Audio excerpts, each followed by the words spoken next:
Dylan Ezeola, and thank you for joining us on World Sports News.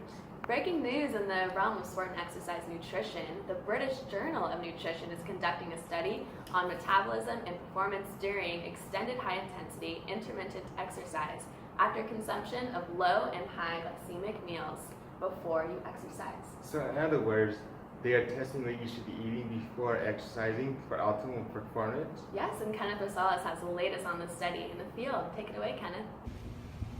Thanks, Brianna. Qualifications to be a participant in this study included answering a questionnaire inquiring about health problems, prior participation in competitive soccer, athletic ability to perform 2 consecutive 90-minute high-intensity running simulations, and a healthy response to carbohydrates and exercise.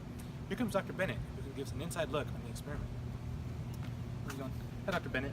Amazing experiment you got going on here. Can you explain your study to us in greater detail? Of course. The study protocol included 5 visits to the lab. The first 3 visits consisted of VO2 peak test, meal familiarization, and treadmill familiarization. After initial testing and familiarization, participants completed 2 experimental trials separated by at least 7 days in a randomized design. Each trial involved the performance of 2 back-to-back high-intensity intermittent exercise sessions separated by 3 hours. Subjects received either a high glycemic meal or a low glycemic meal 2 hours before each high-intensity intermittent session. Wow, and did the experimenters measuring the performance of the participants know which meals were being consumed by whom? Yeah. Actually, no. Not at all. We conducted a double-blind study to minimize bias. The participants were also unaware of the study hypothesis. Correct me if I'm wrong, but you designed this experiment to replicate the same high-intensity performance that soccer players experience during a game? Yeah, exactly. 15-minute intermittent treadmill speed protocol was repeated 3 times to simulate the first 45 minutes of a soccer game. After a 15-minute halftime break, participants completed a second 45-minute half comprised of 2 or more 15-minute intermittent treadmill protocols, followed by 15 minutes of performance testing. The simulation provides intervals of time at different exercise intensities performed by a high-level soccer midfielder. 7% standing, 57% walking, 30% jogging, 4% running, and 3% sprinting. Quite remarkable, Dr. Bennett. We know how busy you must be, so we're going to be heading back to the studio to discuss the results. Thank you very much for your time. Thank you. Back to you, Brianna. Thank you, Kenneth. What an interesting study. Yes, quite incredible.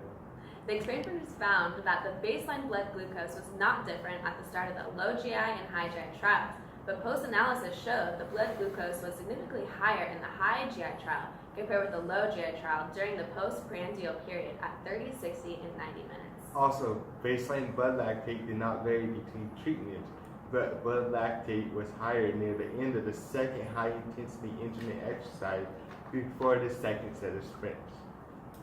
Something to note in the high GI trial elicited a significantly higher carbohydrate oxidation from 3 to 10 minutes of the first high-intensity intermittent exercise session. That oxidation increased over time during both trial days, with no difference between high and low GI conditions. And this data shows that extended high-intensity intermittent exercise metabolism was altered by small extent by changes to the GI of pre-exercise meals, although changes in exercise performance were not observed. Adding to that, metabolic changes with the low GI meals included increased blood glucose and decreased lactate production late in exercise, and reduced insulin and carbohydrate oxidation at the beginning of a stimulated soccer tournament. The changes observed in the present study are similar to those seen in previous research utilizing steady-state exercise protocols. Finally, during extended high-intensity intermittent exercise, low GI meals may confer a small metabolic advantage in comparison with high GI pre-exercise meals. Therefore, athletes can be comfortable in selecting high-quality nutrition carbohydrate sources such as lentils before exercise to achieve optimal performance. That's all for World Sports News. Thank you for joining us. Keep it classy, 301ers.